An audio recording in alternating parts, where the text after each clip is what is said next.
السلام علیکم میرے پیارے بہن بھائیوں، آپ کو راہب ضائف میں خوش آمدید کہتی ہوں۔ وظیفہ میں آپ کو بتانے جا رہی ہوں، بہت ہی لاجواب وظیفہ ہے۔ یہ وظیفہ سورہ رحمان کی ایک ایسی مبارک آیت کا وظیفہ ہے جو کہ بہت ہی آسان ہے، اور وہ یہ آیت ہے فَبِأَيِّ آلَاءِ رَبِّكُمَا تُكَذِّبَانِ، تم اپنے رب کی کون کون سی نعمت کو جھٹلاؤ گے۔ اس آیت کا بہت ہی پیارا سا وظیفہ آج آپ کو بتاؤں گی۔ کہتے ہیں کہ یہ آیت اپنے اندر ایک ایسی تاثیر رکھتی ہے۔ یاد رہے کہ جب مسلمان جنت میں چلے جائیں گے تو رب تعالیٰ جنت میں اپنے بندوں کو اپنا دیدار کرائے گا اور پھر سورہ رحمان کی تلاوت فرمائے گا۔ اللہ پاک مجھے بھی اور آپ کو بھی اپنا دیدار نصیب فرمائے۔ تو میرے بہن بھائیوں، جیسی بھی حاجت ہو یا کوئی بھی مقصد ہو یا کسی پریشانی سے نجات چاہتے ہو تو آج کے اس وظیفے کو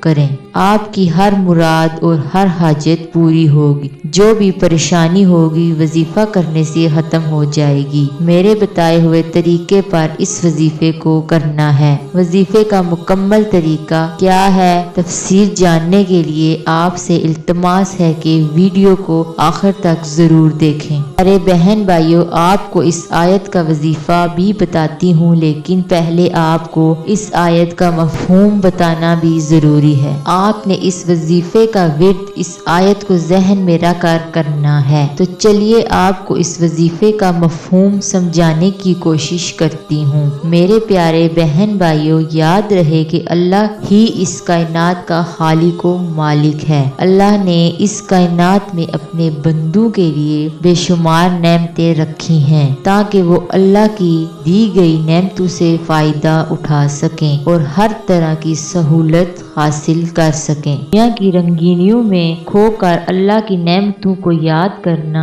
مگر انسان دنیا کی رنگینیوں میں کھو کر اللہ کی نعمتوں کو کیا یاد کرے گا، اور جب یاد نہیں کرے گا تو شکر گزار بھی نہیں ہوگا۔ اسی یاد دہانی کے لیے اللہ نے سورہ رحمان میں نہ صرف اپنی نعمتوں کا ذکر فرمایا بلکہ انسان کو تنبیہ کرتے ہوئے 31 بار ایک آیت کا تذکرہ فرمایا۔ وہ آیت یہی ہے۔ ترجمہ: پس تم اپنے رب کی کون کون سی نعمت کو جھٹلاؤ گے۔ بار بار تذکرہ کرنے سے اس چیز کا اندازہ کرنا چاہیے کہ اللہ پاک چاہتا ہے کہ اگر انسان اللہ کی عطا کردہ نعمتوں کا شمار کرنا شروع کر دے تو یہ ناممکن ہے۔ اللہ تعالیٰ فرماتا ہے، اور اگر تم اللہ کی نعمتوں کا شمار کرنا چاہو تو نہ کر سکو گے۔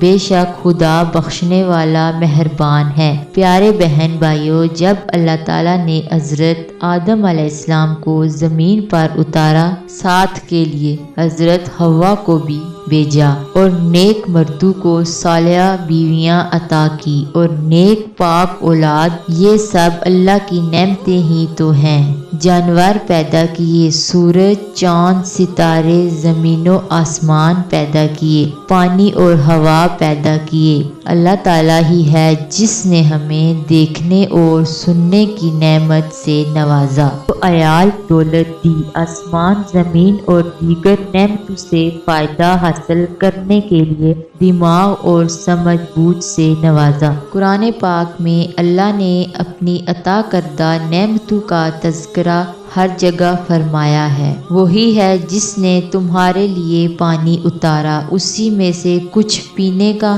کچھ شجرکاری کا ہے، جس سے نباتات، سبزیاں اور چراگاہیں اگتی ہیں، جن میں تم اپنے مویشی چراتے ہو۔ اسی پانی سے تمہارے لیے کھیت، زیتون اور کھجور اور انگور اور ہر قسم کے پھل اور میوے اگاتا ہے۔ بے شک اس میں غور و فکر کرنے والوں کے لیے نشانیاں ہیں۔ اور اسی نے تمہارے لیے رات اور دن کو، سورج اور چاند کو مسخر کر دیا، اور تمام ستارے اسی کے حکم کے پابند ہیں۔ بے شک اس میں عقل رکھنے والوں کے لیے نشانیاں ہیں۔ اور اسی نے زمین پر رنگ برنگی قسم کی مخلوقات تمہارے فائدے کے لیے پیدا فرمائیں۔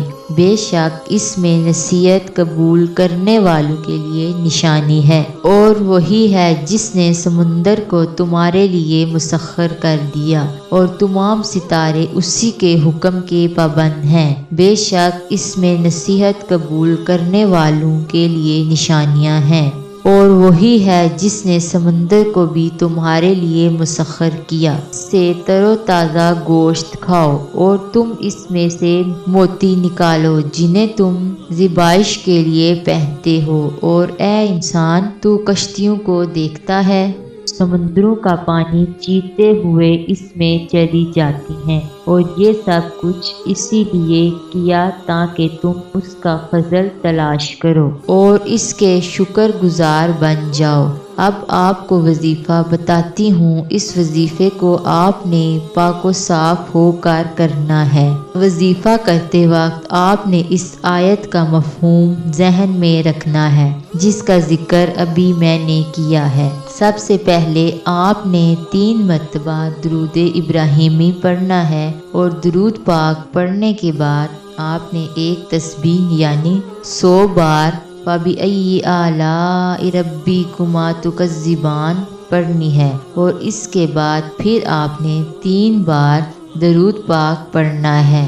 اور جس مقصد کے لیے آپ نے یہ وظیفہ کیا ہے، اللہ پاک سے دعا مانگ لینی ہے۔ یہ عمل آپ نے صبح فجر کی نماز کے بعد اور رات کو عشاء کی نماز کے بعد کرنا ہے۔ جتنا یقین کے ساتھ آپ اس وظیفے کو کریں گے، اتنی ہی جلدی آپ مراد کو پائیں گے۔ یہ عمل اس وقت تک کرنا ہے جب تک آپ کی حاجت پوری نہ ہو۔ آخر میں آپ کو اس عمل کے بارے میں بتاتی ہوں۔ کبھی بھی اپنے بندے کو مایوس نہیں کرتا، بس پوری نیت اور کامل یقین کے ساتھ اس وظیفے کو کرنا ہے۔ آخر میں آپ سے اجازت چاہتی ہوں۔ اللہ حافظ۔